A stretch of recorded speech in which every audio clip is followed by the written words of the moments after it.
Ang Pilipinas magpapasabog na ngayon ng China-made ships. Magpapasabog na ang Pilipinas ng mga barko ng China, guys. Grabe. Labanan na talaga to. Laban-laban na talaga. Pero yung papasabugin nila mga kotsero, decommissioned ship. China-made lang, China-made. Pero decommissioned ng Pilipinas. Sabi, made in China ship as mock target in Balikatan, unintentional. Uy, grabe. Nag-react ang Pilipinas. After earning the ire of Chinese state media, the Philippine Navy on Tuesday said the decision to use an old made in China ship as a mock target in Balikatan War Games was not intentional. As expected, tayo po ay magsha-shoutout muna sa mga kaibigan natin sa Sendwave! Kung kayo po ay nasa US, UK, Canada, Italy, France, Spain, Ireland, and Belgium, may pwede na kayo magpadala sa Pilipinas gamit ang Sendwave. At ito po ay real-time, almost real-time by the way, lalo kapag gagamit kayo ng app. Siyempre pag pawn shop, hindi real-time yun. Pero kung kayo po ay gagamit ng online banking, ayan, pwede nyo gamitin si Sendwave. Gagawin nyo lang ay download yung Sendwave app, gawa kayo ng account, lagay nyo ba account details nyo dyan. At pwede na kayo magpadala sa GCash, real-time yon. Sa mga bangko, real-time din yon, lalo na kung may online banking kayo. At sa mga pawn shops, again, sa mga pawn shops, of course, may yun, hindi real-time yung pawn shop. At kapag ginamit nyo po ang aking promo code na Coach Jared, ay makakakuha kayo ng karagdagang $20 free credit sa inyong unang padala. Kaya gamitin na si Sendwave for all of your remittance needs. Actually, hindi naman natin kailangan magpaliwanag sa China pero alam nyo, panood natin yung balita. Don't give any meaning to that. It's just coincidental. It's not complicated, it's coincidental. We have to check. If ever it is, it's no pun intended, no meaning to that. It's just coincidental, if ever it is. Nagkataon lamang at hindi dapat bigyan ng masamang kahulugan ang nalalapit na sinking exercise na isasagawa sa karagatang malapit sa Ilocos Norte bilang bahagi ng Balikatan exercises ngayong taon. Ang napili kasing barko na panubugin ay ang decommissioned vessel ng Philippine Navy na BRP Lake Caliraya, ang kaisa-isang Lake Navy Caliraya. vessel na gawa sa China. Ayon kay Philippine Navy Flag Officer in Command, Vice Admiral Toribio Adasi Jr., matagal at luma na ang naturang barko. The vessel has been used in the Philippines for a long time. So any attachment, if ever there is any, doesn't matter at all. Hindi naman direktang inamin ng Navy na gawa sa China ang barko na halos nasa 50 taon na ang edad. Ito ay barko para sa Philippine National Oil Company na kalaunan ay ibinigay nila sa Philippine Navy. Ngunit hindi rin ito nagtagal sa serbisyo dahil marami ng mechanical problems. This is an old tanker. We commissioned it in the Navy. Basta made in China, maraming problems. Asa kayo ng quality galing sa China? Disposable nga mga nabibili dyan kaya nga mumurahin lang yan Huwag kayo mag-expect ng quality basta galing China. Navy several years ago for to support the conduct of our naval operations, just as an old tanker, but because we can no longer, we found it appropriate to decommission it so as not to incur so much expenses on repair and maintenance, and we reserved it for exercises such as Balikatan, so we can have a target for our firing. Sabi nila, it's unintentional, nagkataon lang, pero we reserved it for our Balikatan. Loko rin tong AFP natin Pasaway rin to Mapang-asar din tong AFP natin. Tuloy niya. Sige, go ahead. Tuloy niyo lang yan. Pero ang China, nauna nang inalmahan ng planong ito ng Pilipinas at US. Sa isang pahayagan na Global Times, sinabi nito na hindi dapat masyadong excited ang Pilipinas sa pagpapalubog ng barko dahil hindi nito kayang gawin sa totoong barko ng China. Mayroon din daw hangganan ang pasensya ng China at kapag nasagad Pikon ito at mailagay sa red line ang kapayapaan at stability sa South China Sea dahil sa Pilipinas at puwersang galing sa labas ay mapipilitang gumawa ng hakbang ang China na siguradong hindi kakayanin ng Pilipinas. Samantala, hindi naman papuputukin ang mid-range capability missile system na dinala ng US bilang bahagi ng Salaknib 2024 at Balikatan. May kakayahan ito na tamaan ng target sa layong 1,000 kilometro at maaaring magpakawala ng Standard Missile 6 at Tomahawk Land Attack balita na to last Missile. week. This particular capability is for us to learn on how this kind of assets will particularly benefit on its speedy mobilization if needed. Nag-iiyak ang China kasi. Puntahan natin ngawa ng China. Dito yan nakuha. Ayan yung article. April 20, 2024. Ayan. Si Global Times yan. Ulitin ko lang mga kotsero. Si Global Times, ito ang official Chinese state newspaper.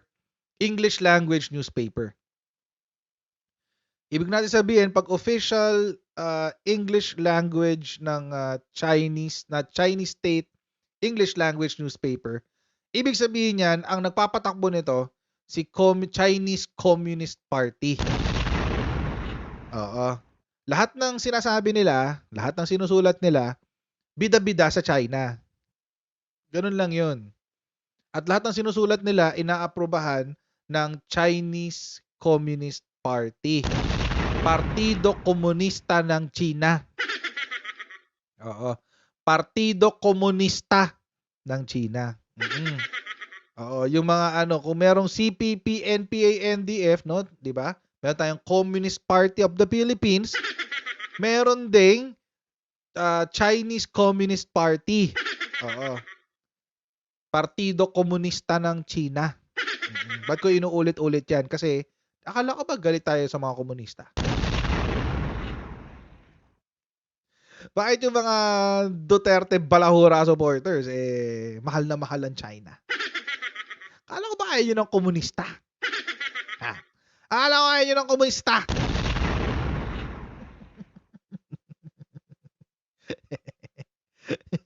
Double standards is waving. I love Xi Jinping. I love Xi Jinping, sabi ni Digong. I love Xi Jinping. Kinikilig pa yon. I love Xi Jinping.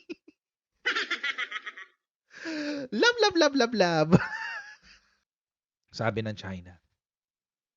The current situation in the South China Sea is generally stable. But the US and the Philippines are constantly causing trouble, trying to drag down and consume China. China will never fall for it. Sabi. Ang gugulo lang daw ang Pilipinas.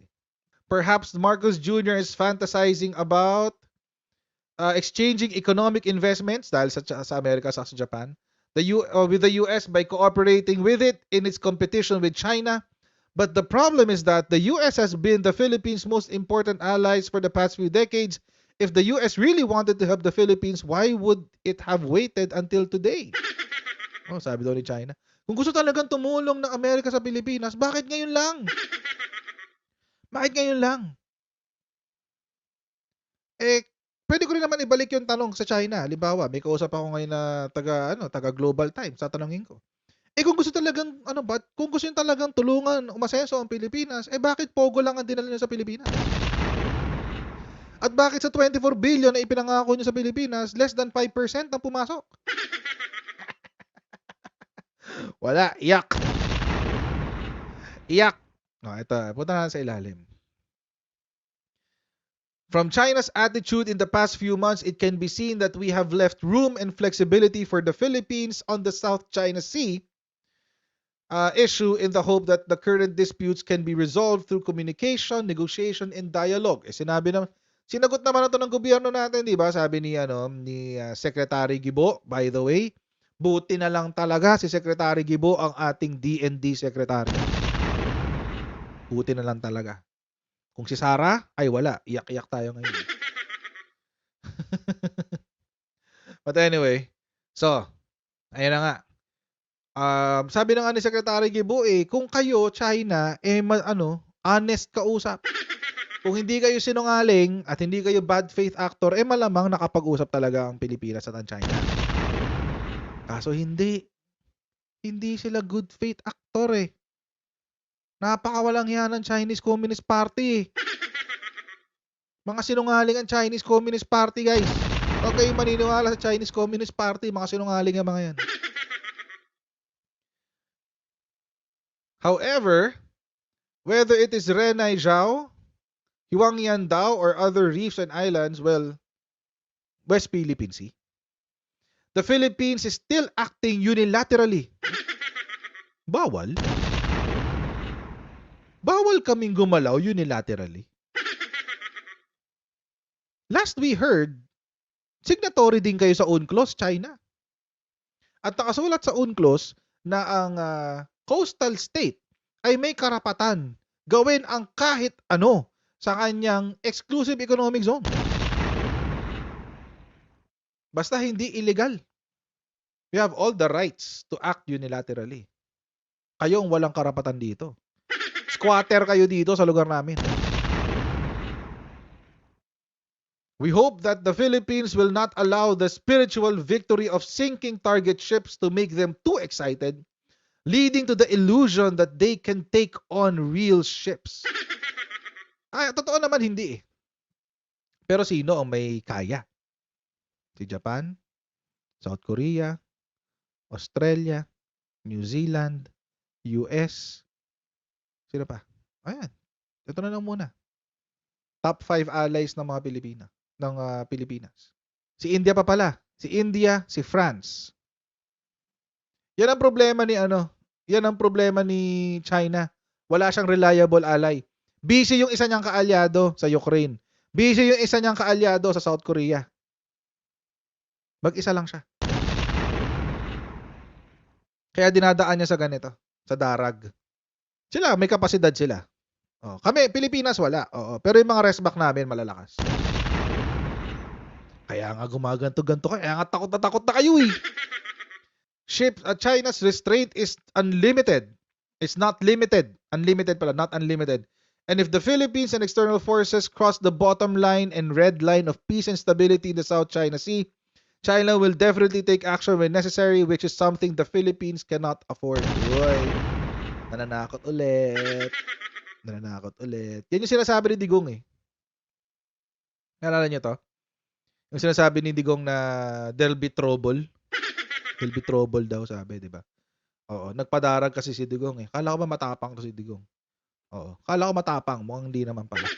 Nagpadarag kay Xi Jinping Nirelinquish na yung rights natin Oo. Kaya nakapagtayo ng mga base militar ang ang China diyan sa West Philippine Sea. Napakawalang kwenta talagang presidente to si Digong. Bobombahin daw tayo ng China, etc. Kasi there'll be trouble. There'll be trouble daw. Oo. There'll be trouble. I would agree doon sa sinabi ni Ray Powell in general or at least in principle. In principle, I would agree. Panoorin na. Medyo mahaba lang to 10 minutes pero very informative. Panoorin lang natin. I believe 9 EDCA sites in the Philippines, a more proactive and robust relationship with the United States, joint drills happening right now, the international community speaking out in support of the Philippines when it comes to the West Philippine Sea.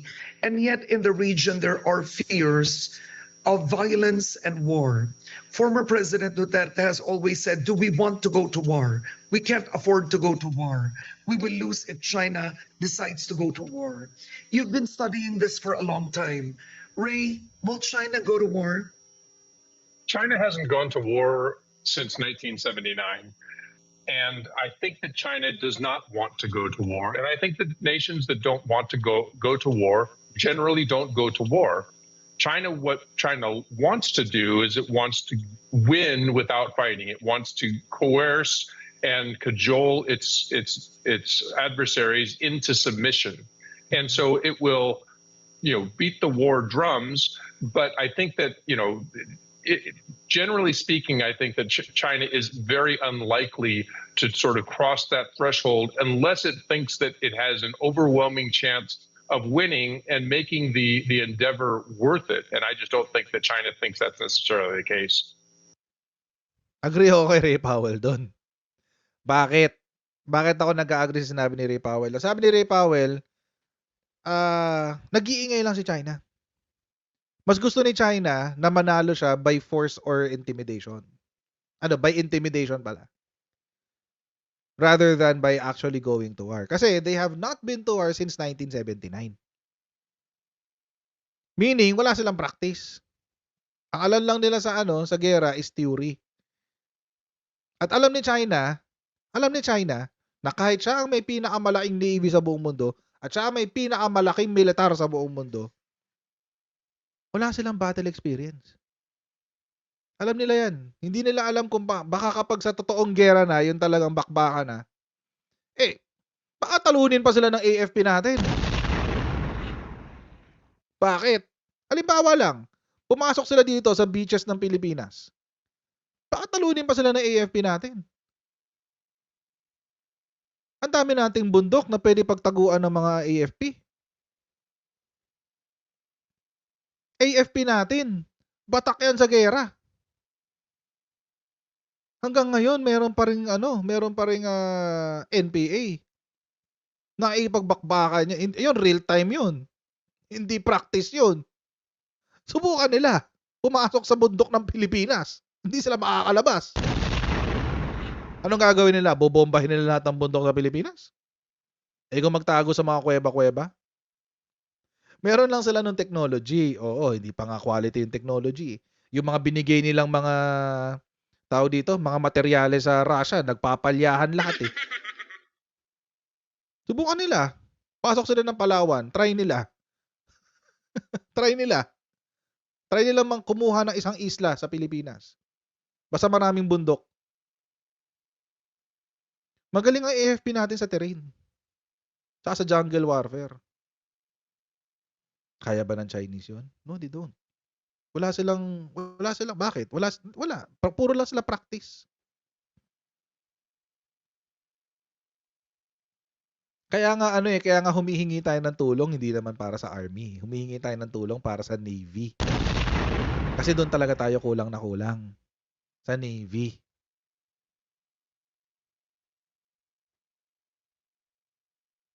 Baka mamaya, ang isang sundalo natin, kayang patayin ng 50 nila. Di natin alam. Sanay yung mga sundalo natin sa bakbakan eh. Subukan nyo, kahit war games lang. Kahit laro-laro lang. Diyan sa bundok. Diyan sa may Cordillera. Laro-laro lang. Paintball. 100 Chinese, tapos 10 Pilipino. Try nyo lang. Eksperimentohan natin. Diba? Pero subukan na lang pasukin ng Pilipinas. Try nila. Lalo dyan sa may bandang norte, sa bandang Cagayan, bandang mahihirapan sila. Baka isang araw lang sila, atras sila doon. All right. In our last interview, we talked about what the Philippines can do proactively to reiterate and strengthen and reinforce the arbitral victory. I'll start with Ayungin Shoal, for example. China came out with a statement and said the Philippines or the Philippine government has broken 3 of its promises. Number 1 is to tow off BRP Sierra Madre, and they claim it's been there for more than 20 plus years. So the assumption is a promise may have been made prior to the last president. Number 2, they claim that there will be no refurbishing, no reinforcing of BRP Sierra Madre. What's allowed is only supposedly the delivery of food and supplies and water, in which another promise they claim is the Philippines would give a heads up or inform China in advance. Let's talk about Ayungin Shoal, that particular alleged gentleman's agreement. Yeah, so there's been some smoke around that, and it may be, this is entirely speculative, that there were meetings in which some official from some administration said something that might have indicated that they would listen. But China has never really given any details about when any of this happened, who was involved, what exactly they said. So it's very, very hard to credit that. And honestly, in the end, a gentleman's agreement is a gentleman's agreement between two people. It's not Right. a Tama. signed agreement between two countries. It's not a treaty. It's so and as we know, in a democracy, every administration is different. So I really have a hard time. I think this is a narrative. It's something that's very convenient to China, but I think the more time that we spend sort of dwelling on it, the more time we're sort of just playing into their narrative. All right. Okay. When it comes to Ayungin Shoal, So wag na raw pag-usapan yung gentleman's agreement. Kasi, well, which I actually agree, sinabi na rin to ni National Security Advisor Anyo. Sabi niya, tsaka ni ASEC Jonathan Malaya ng National Security Council. Sabi nila, the more na pinag-uusapan natin yan, lalo lang nakahati ang mga Pilipino, lalo lang tayo nakatutok sa katraydoran ni Digong. Siya yung nabibira, hindi si China. Sinabi rin to ni ni Secretary Gibo. Ang nabibira, puro si Digong, sa kanya nabubunton yung sisi, pero ang tunay na may kasalanan talaga, silang dalawa ni China. So, umayin natin sila pareho. Ganun na lang. Di ba? Kung ayaw natin, kung ayaw natin bitawan yung katraydoran ni Digong, adi banata natin sila pareho. being a security expert, what would it cost the Philippines, or what could happen if the Philippines rehabilitates BRP Sierra Madre? Or even replaces it? There's been talk that some have said you could actually put, since it's symbolic, a newer ship. Right. And I think that China's entire blockade strategy has been intended to prevent that exact thing. I think that they're very sensitive to seeing a larger ship enter the shoal because they're afraid of exactly that it would just simply run itself aground next to the Sierra Madre, and we would just the Philippine soldiers would just move over. And so, you begin with the fact that in order to do that, you would have to run the blockade, and that would take some force or some speed or some stealth, certainly over and above what the Philippines has done so far. So, go ahead. No, go ahead. Go No, ahead. Finish your thoughts. No, I think that I believe very firmly that the Philippines is looking into other ways to resupply the ship so that they don't become such tests of will every single time. And I think that so some of those will probably come into view in the coming months. All right. Ray, Attorney Harry Roque, the former spokesperson of former President Duterte, has said this administration is practicing what he calls microphone diplomacy. And he says it's not working. I want to ask you this. Is it not working? Yes, this president has been firm and is quite admired by the West because of his West Philippine Sea stand on the arbitral ruling. But the question is, does it actually work in de-escalating China's actions? Is this the right strategy? Right. Or are we already falling behind the diplomatic route? So I think, the question is, what is the Philippines' desired outcome? Obviously, de-escalation is certainly something that's desirable always. But when we understand that one of China's strategies is to get their adversary to de-escalate first so that China's adversary concedes, right? They want to force concession. So de-escalation, if it means conceding, is not necessarily always the best strategy, especially when that's exactly what China is wanting. Correct. That's what they're actually trying to do. Tama. So what the Marcos administration has done has been to accept some risk in order to try to gain some rewards. And some of those have already happened. And, we can see that in just this recent trilateral summit in Washington, D.C., in which it walked away with some substantial rewards from both Washington and Tokyo. And, I mean, both Tama. on the security side and on the Economic. economic side. So, Correct. some of this international support has taken real material form. So obviously, everybody would like to see de-escalation. What we'd like to really see is to see a mutual de-escalation, not simply a capitulation. Is a code of conduct still possible at this point? Tinawanan eh. I probably told you this before, Karen, but I really am a skeptic about the code of conduct. I just think that China's expansionist agenda is so far out of line with what not just the Philippines, but every other claimant country needs and wants. I think that really the code of conduct has become a little bit of theater. It's a place for China to sort of sideline more serious discussions, saying that Drama lang. we'll talk about it in the code of conduct negotiations. Correct. But the code of conduct negotiations are never really intended to get to a conclusion. Yeah. Ray, what can the Philippines... Agree ako doon, mga kochero. Kasi kung gusto talaga ni China nang maging maayos yung West Philippine Sea, or at least the disputes dyan sa South China Sea, dapat noon pa.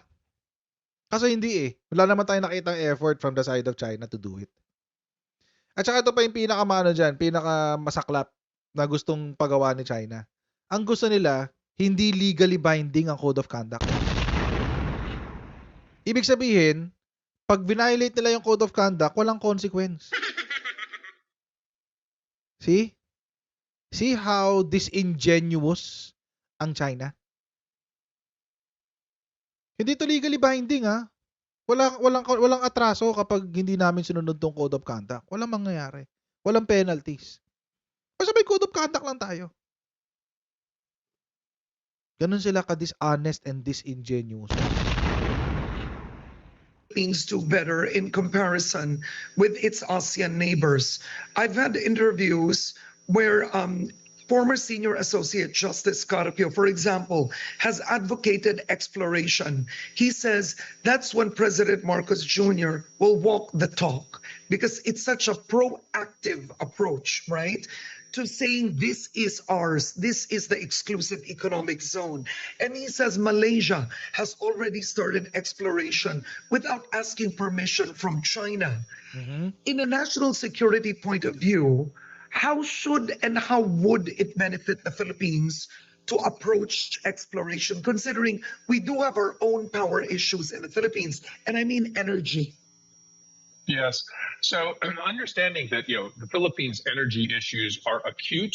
In other words, you're concerned about running out of gas from the Malampaya fields very soon.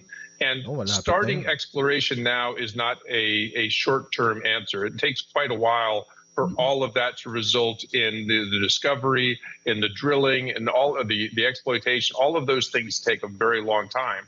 So, you're looking at a long-term solution, which doesn't mean you shouldn't do it, but it means that it's not a solution for where the Philippines is now, and the Philippines will have to look at other things in addition to exploration. I think that it's, go ahead. Go ahead, Ray.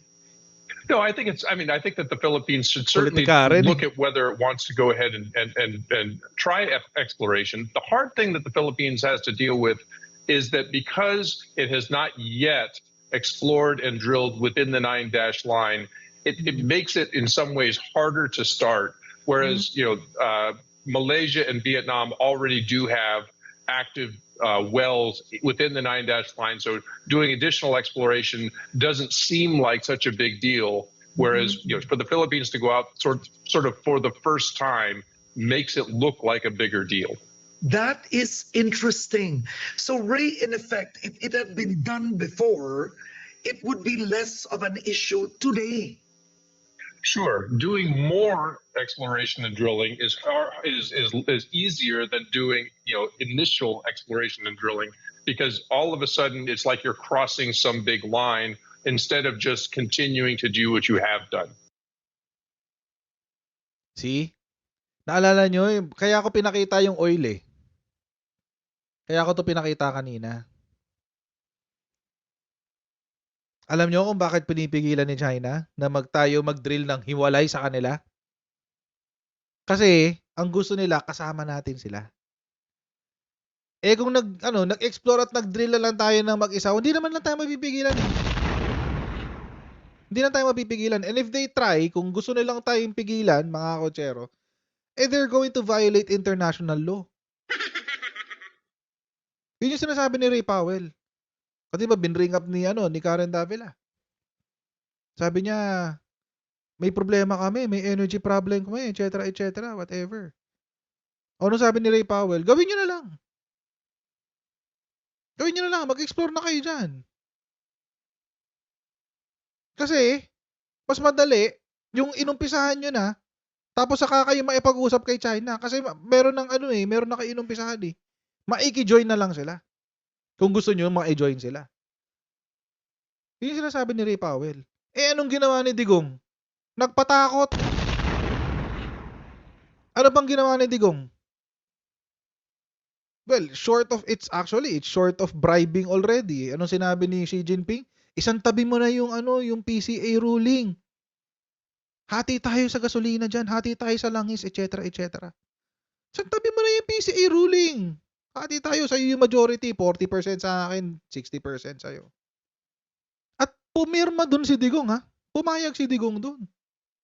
Kasi nga mga kotsero, kung nag-drill na tayo, kung nag-explore na tayo dyan, tinesting na yung at nalaman na natin meron dyan, at pinigilan tayo ni China, they're going to violate international law.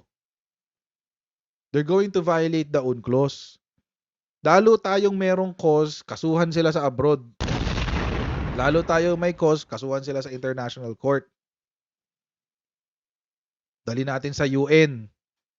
Kahit may impluwensya sila doon. Baka matanggalan pa, alam ko, permanent sila doon. Pero baka mawalan pa sila ng impluwensya doon.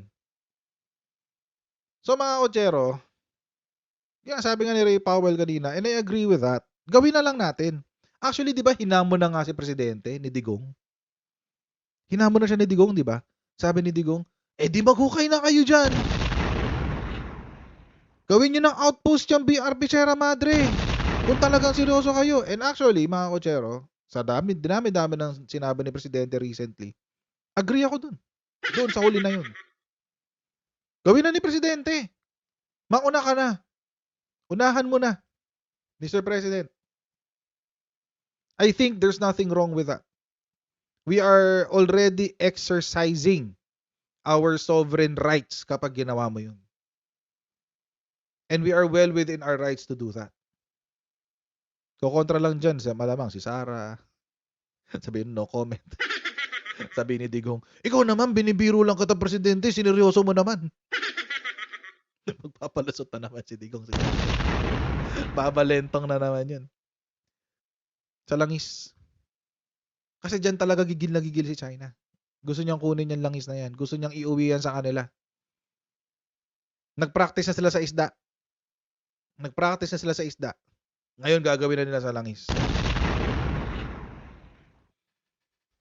And I think, in part, itong ikipag-partner natin sa iba't ibang bansa, itong ginagawa na pag-i-expose sa kalokohan ng China dyan sa West Philippines, it's doing its job.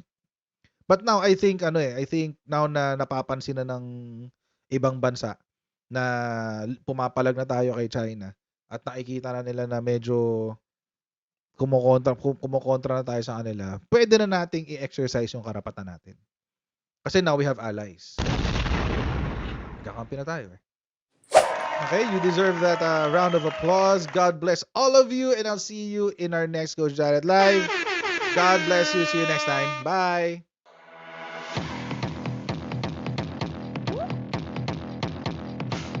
Huwag ganun. Huwag natin gawing tanga mga Pilipino.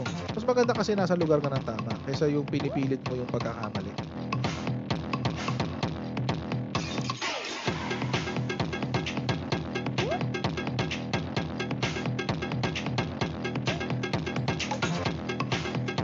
Are they willing to go that far? Hindi makakalimutan ng Pilipino yan hanggat di nasasagot niya.